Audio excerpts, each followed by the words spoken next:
Did you miss your deadline to renew your Medicaid coverage? You can still send your completed annual review form to Healthy Connections Medicaid. You may be assigned to another health plan, but you can ask to come back to First Choice within 60 days of renewed Medicaid eligibility. It's your family. It's your choice. First Choice is the right choice. Renew and choose us. Visit selecthealthofsc.com/renew to learn more. Okay, round two. Name something that's not boring. A laundry? Ooh, a book club. Computer solitaire, huh?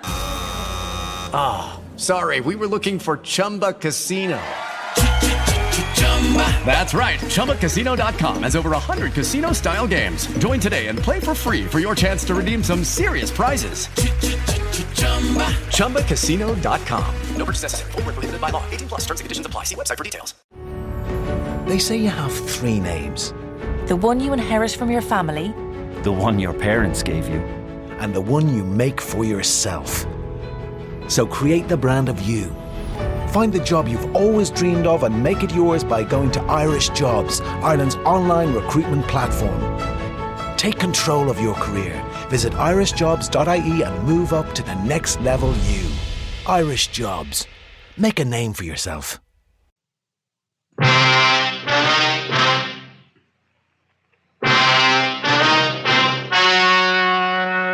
The story you are about to hear is true. Only the names have been changed to protect the innocent. Fatima Cigarettes, best of all long cigarettes, brings you Dragnet.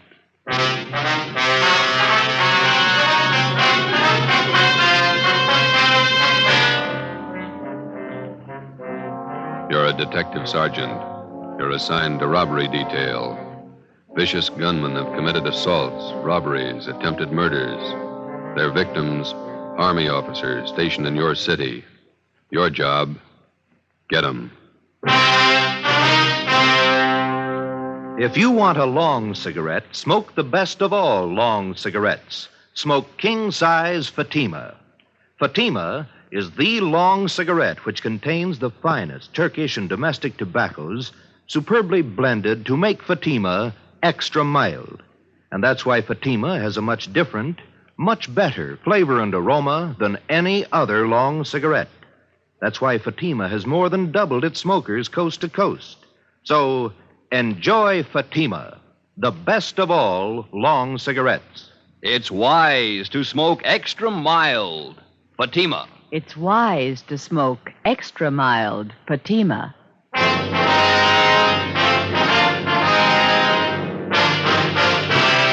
Dragnet, the documented drama of an actual crime. For the next 30 minutes, in cooperation with the Los Angeles Police Department, you will travel step by step on the side of the law through an actual case from official police files. From beginning to end, from crime to punishment, Dragnet is the story of your police force in action. It was Wednesday, February 3rd. It was cold in Los Angeles. We were working the night watch out of robbery detail. My partner's Ben Romero. The boss is Thad Brown, chief of detectives. My name's Friday. It was 1:45 a.m. when we got to Highland Park Division. Booking desk. Hi, Shepard. Hi, Friday, Ben. Hi. Brings you out here. We got one to book, Shep. You want to do the honor? Okay. Just a minute. I want to sharpen this pencil. Right. All right, Jackson. Take it easy. Yeah. Relax, huh? Jerks. Okay. Yeah, let me get a new form in the machine.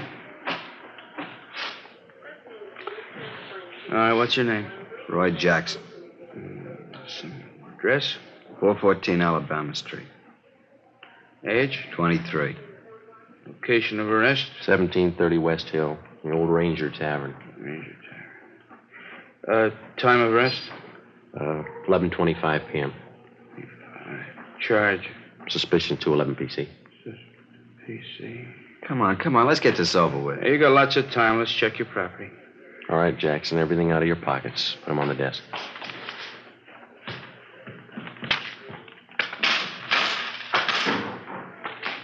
What What about my keys? You won't need them for a while. Put them on the desk.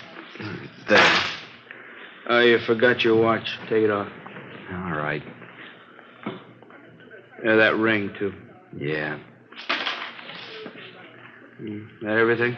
I'll shake him down. Yeah, that's everything. Okay, let me list it here. 1 brown man's wallet. Contents. I'll call them off to you, huh? Okay. 1 black pocket comb. Comb. Got that. 1 keychain and ring with 5 keys. Good luck charm on it. 5 keys. Good luck, chum, yeah? Let's see, there's 10, $11.63 in cash. 11.63. 1 man's wristwatch, Waltham. 1 man's ring. You got that? Yeah. Yellow metal, the ring. Ring. And a white stone. It's a diamond ring. That's gold. 1 man's fountain pen. Fountain pen. That's it. Yeah, okay. Just put all the stuff in the envelope.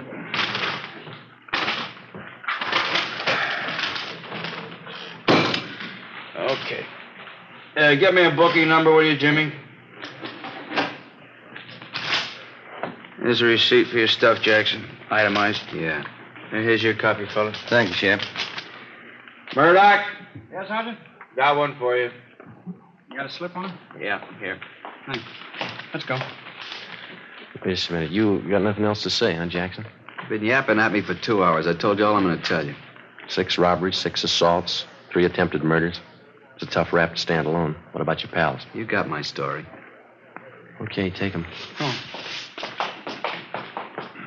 Stubborn. Yeah. We better get the arrest on the teletype. All right. What? 2 a.m. It's a long day. It's Thad Brown coming in the door. Yeah. Hi, Chief. Hi. What are you doing out here this time of the morning? On my way home. Thought I'd drop by and call the office. Forgot something. About Jackson. Do any good? Not much. He's got a story. He's sticking to it. Where'd you pick him up? Bar on Hill Street. We booked him here. It's out of the way. Jackson finger any of the gang? No, questioned him 2 hours. Either of you got a smoke? No. Yeah. Here you go. Well, let's go in this office. Sit down a minute. It's a good idea. My feet are killing me. Pretty hard to figure this thing. All right. Yeah. Thanks. Gang of cheap hoods, armed to the teeth, slugging, shooting their way around town, coming from all directions. We got it fairly well narrowed down, and 9 out of the 10 jobs they pulled, they operated either in San Pedro, the central area, or Hollenbeck. Still haven't any idea why they pick Army officers for their victims. Jackson wouldn't tell us why. The MO still the same? They haven't switched? Not a bit. The hold-up men still dress as Army enlisted men. They steal a car, offer rights to officers, slug them, rob them, and shoot them. Same thing, 10 times over. Has the Army checked their personnel out at the fort? Keeping tabs on as close as possible. I don't think it's the work of any bona fide enlisted men, though. Well, we'll haul out Jackson and talk to him again in the morning. Maybe he'll be ready to tell us something by then. I'll stay after him. If you need any more men from Metropolitan to help out on this thing, let me know. Okay, Skipper. You better make that call and get home. Late. Yeah.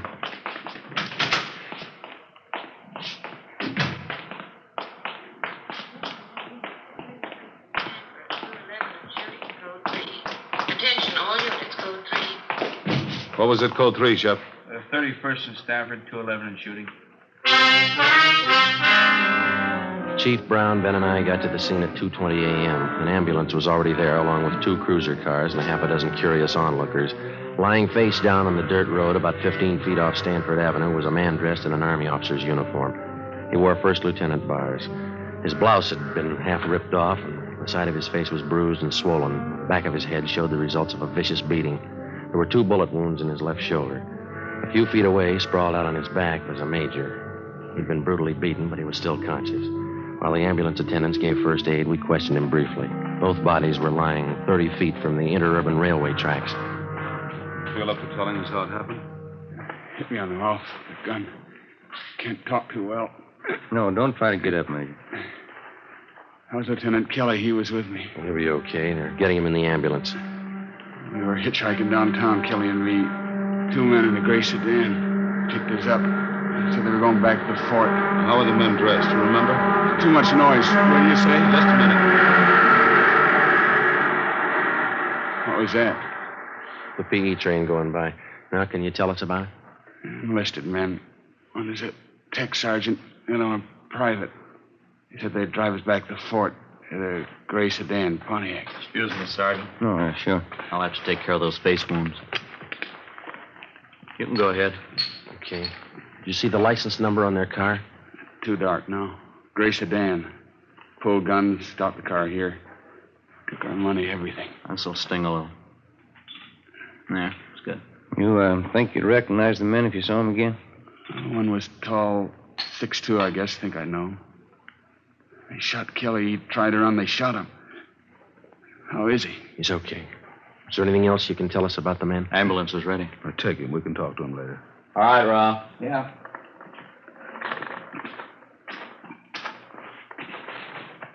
All right, easy. Okay, let's go. It's not getting any better.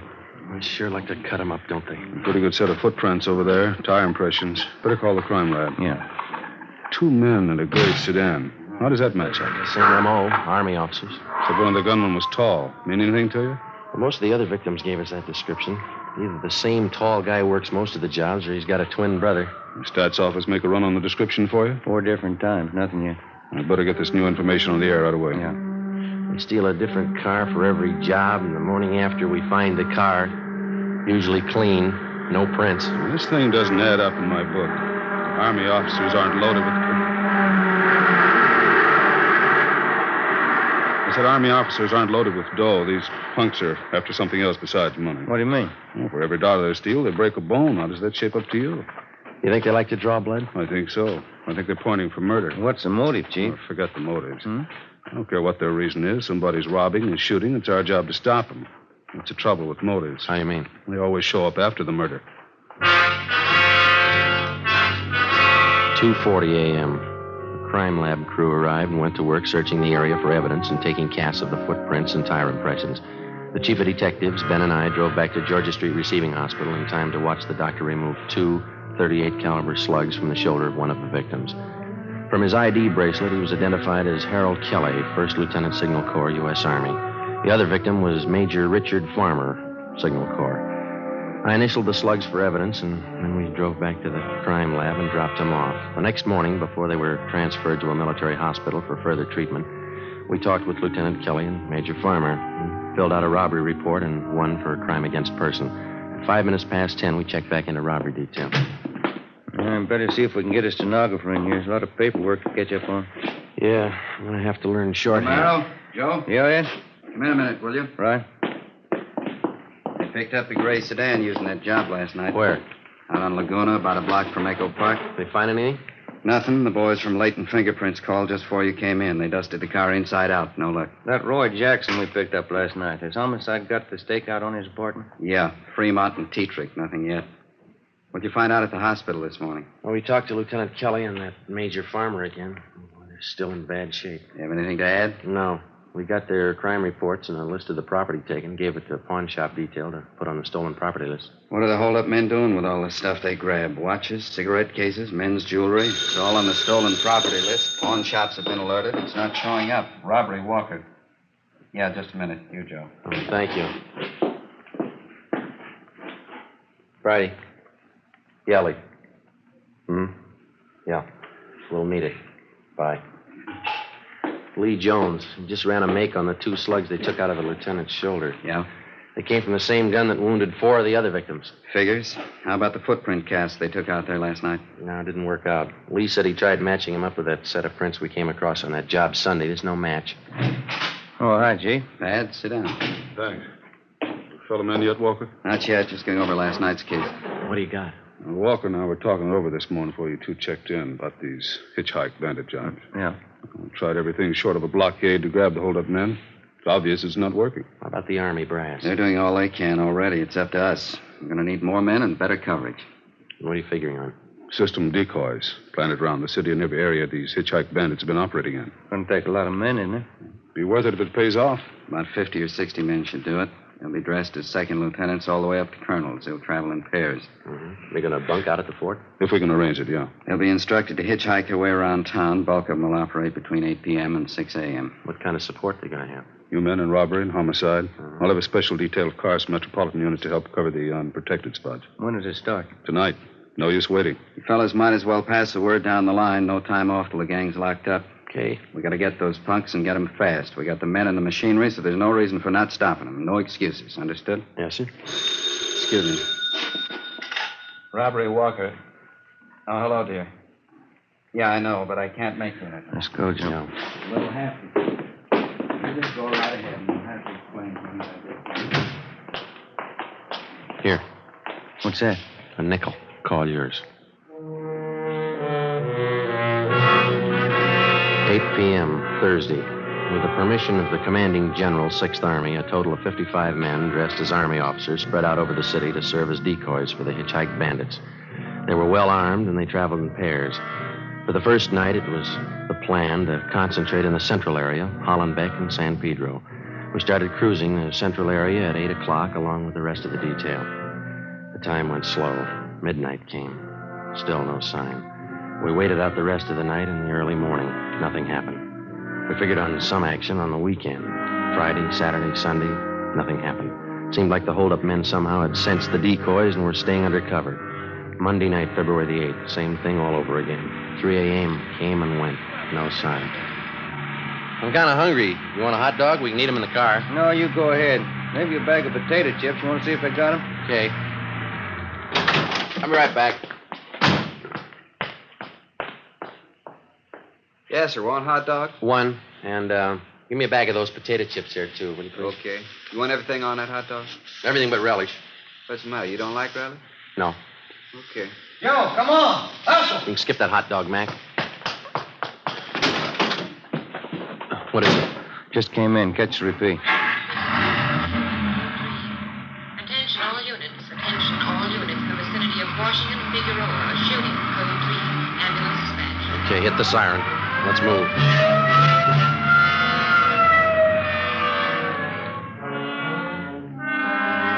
When we got to the scene, neither of the two victims were identified as police decoys. One of them had already been placed in the ambulance. Ben went over to talk to him. The second victim was still lying in the street, his chest riddled with bullet wounds. Two figures bent over him, an ambulance attendant and a priest. That heavenly Jerusalem where God shall wipe away the tears from your eyes, where there shall be no more sorrow, no more sickness, no more death, where you will live forever in possession of that happiness which the eye hath not seen nor the ear hath heard, neither hath it entered into the heart of man what things God hath prepared for them that love him. Same as that up, Joe. Hitchhike man. Yeah. Well, the victim can't help us much. How about this man? Oh, wait a minute. In the name of the Father, and of the Son, and of the Holy Ghost. Amen. There's your answer.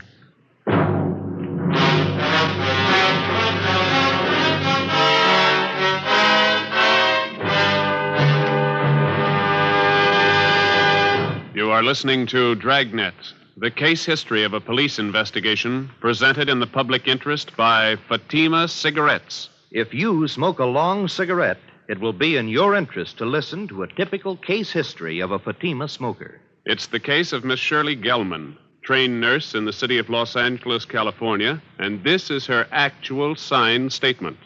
Hospitals are short-handed these days, and nurses are working under pressure. I've found king-size Fatima just perfect when I'm off duty. They're extra mild, and even in the wee hours of the morning, Fatima tastes just fine. I urge all my friends to buy them. I agree it's wise to smoke extra mild Fatima. And more smokers are discovering this every day. Actual figures show Fatima has more than doubled its smokers coast to coast. So enjoy Fatima yourself. The long cigarette, which contains the finest Turkish and domestic tobaccos, superbly blended to make it extra mild. You will prefer Fatima's much different, much better flavor. You will agree. It's wise to smoke extra mild. Fatima. It's wise to smoke extra mild Fatima. The best of all long cigarettes.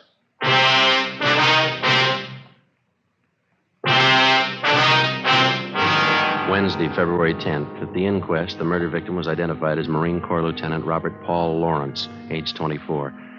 The bullets removed from the body at autopsy were taken to the crime lab where the ballistics men ran them through.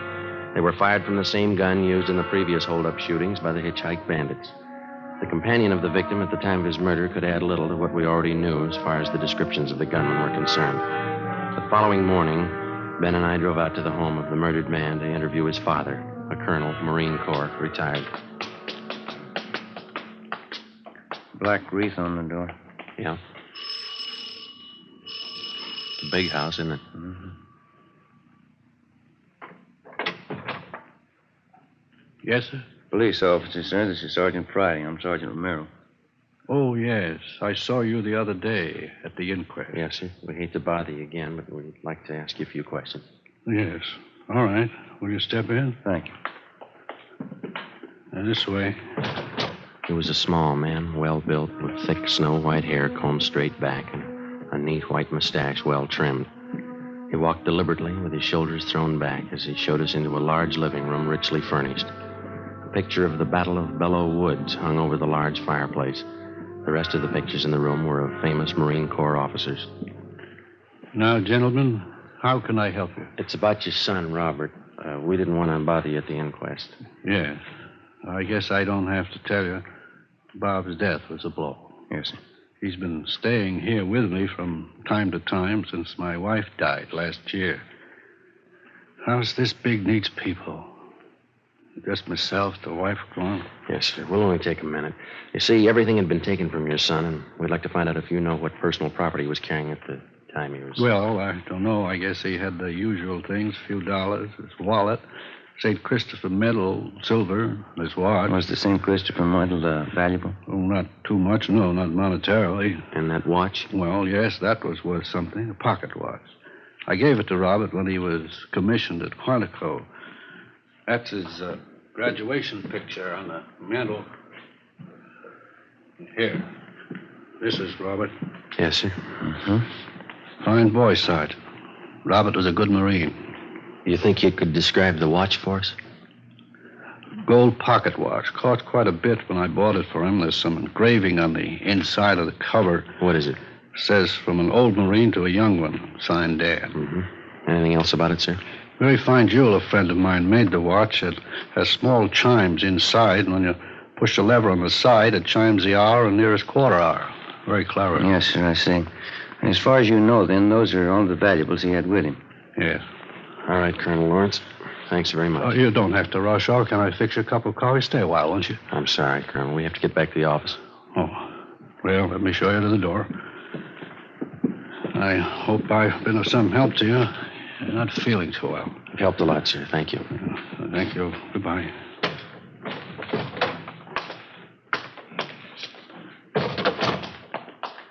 Nice home. Yeah. Beautiful furniture. Everything a man could want. Except the sun. For the next 6 days, we got nowhere. Both robbery and homicide details stayed at work on the case. The citywide decoy plan continued along with the extra night patrol of cruiser cars from the Metropolitan Division. Dozens of leads were received and tracked down. None of them paid off. We stayed on it, but despite all our work, in 1 week, the hitchhike bandits were credited with 16 car thefts, 8 actual holdups, and 3 more assaults with intent to commit murder. February 18th, 2 p.m. Ben and I were called to Captain Walker's office. Close the door, will you, Ben? Oh, yeah. What is it, Ed?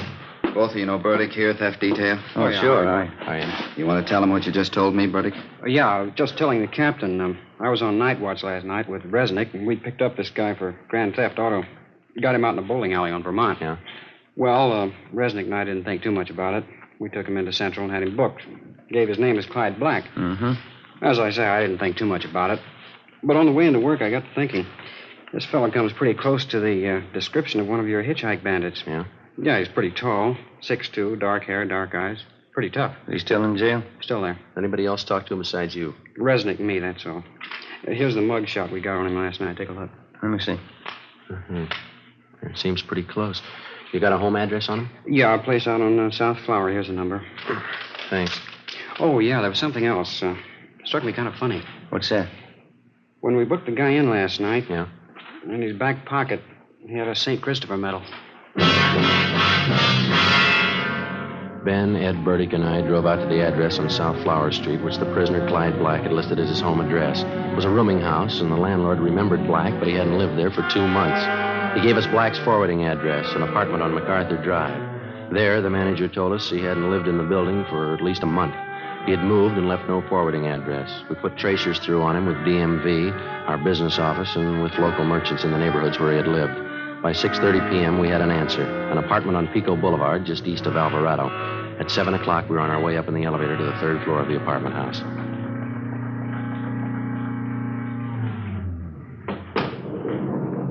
It's number 307. Must be down this way. Come on. Pretty run-down place. Musty. Yeah. This is it, 307. Somebody's in there. The apartments have back doors, Joe. You want me to cover it? Yeah, you better hustle. Right. Okay.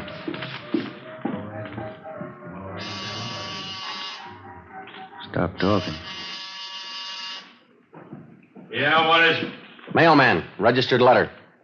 Okay. Give me. Police officers. Move you guys. Hands up, Joe. Hey, they're going out the back, Ben. Watch it.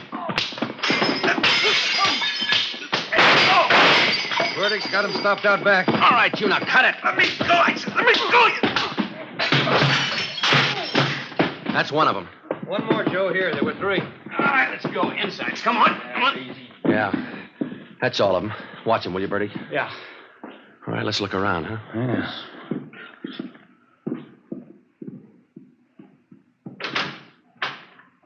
Take a look. Yeah, enough uniforms for an army.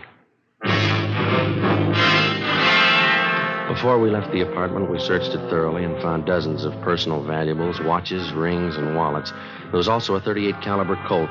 We took the 3 men downtown and booked them at Central Jail. Then we dropped off the gun that we found at the crime lab for a ballistics check. 8:35 p.m., we brought suspect Clyde Black to the interrogation room. Captain Walker, Ben, and I confronted him with the evidence. Here you are, Black. Take a look at these.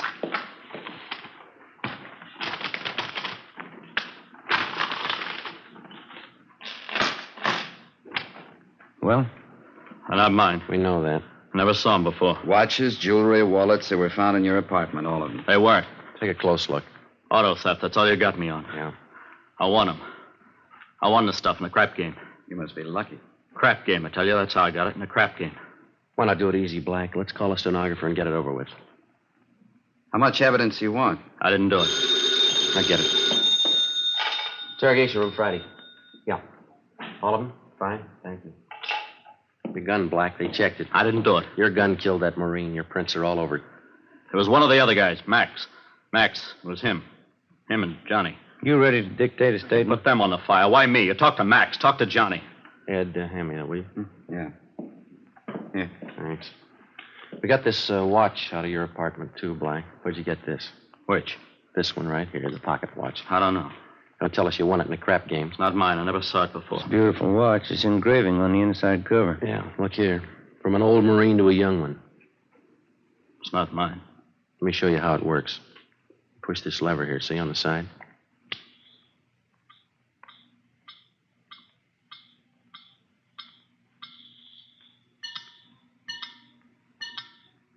Now, how about it? I hated them. I hated all of them. Everything about them. That lieutenant. I had to kill him. He was going to get away. I had to kill him. I had to. Why'd you pick on officers? They had it coming. Pushing guys around. I hated them. I hated every lousy bone in their bodies. I'll get the stenographer. Yeah. Then knock off and go home. You too, Ben. I had to kill him. I hated him. I'll tell them that. I'll tell them like I told you, just like I told you. Yeah, they'll believe you, mister.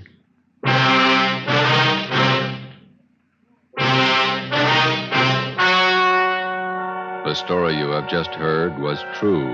Only the names were changed to protect the innocent. On June 17th, trial was held in Superior Court, Department 87, City and County of Los Angeles, State of California. In a moment, the results of that trial. It's amazing how many long cigarette smokers are changing to Fatima. Here is the actual report. From coast to coast, king-size Fatima has more than doubled its smokers. Yes, more and more smokers every day are discovering that Fatima is the best of all long cigarettes. Long cigarette smokers find Fatima has a much different, much better flavor, and aroma. Long cigarette smokers find that Fatima is extra mild because it's the long cigarette which contains the finest Turkish and domestic tobaccos superbly blended to make it extra mild. So enjoy extra mild Fatima, best of all long cigarettes. It's wise to smoke extra mild Fatima.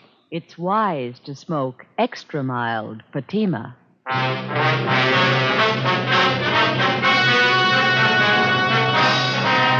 Clyde Black and the other 4 members of the Hitchhike Bandit gang were tried and convicted in Superior Court on 1 count of murder and several counts of robbery and assault with intent to commit murder. All 5 are now serving life terms in the state penitentiary. You have just heard Dragnet, a series of authentic cases from official files. Technical advice for Dragnet comes from the Office of Chief of Police W.A. Wharton, Los Angeles Police Department. Fatima Cigarettes, the best of all long cigarettes, has brought you Dragnet from Los Angeles. You're tuned for the stars on NBC.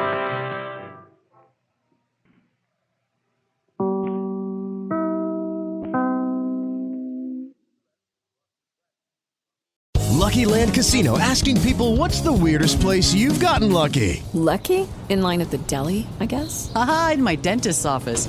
More than once, actually. Do I have to say? Yes, you do. In the car before my kids' PTA meeting. Really? Yes. Excuse me, what's the weirdest place you've gotten lucky? I never win and tell. Well, there you have it. You can get lucky anywhere, playing at LuckyLandSlots.com. Play for free right now. Are you feeling lucky? No purchase necessary. Void where prohibited by law. 18+. Terms and conditions apply. See website for details.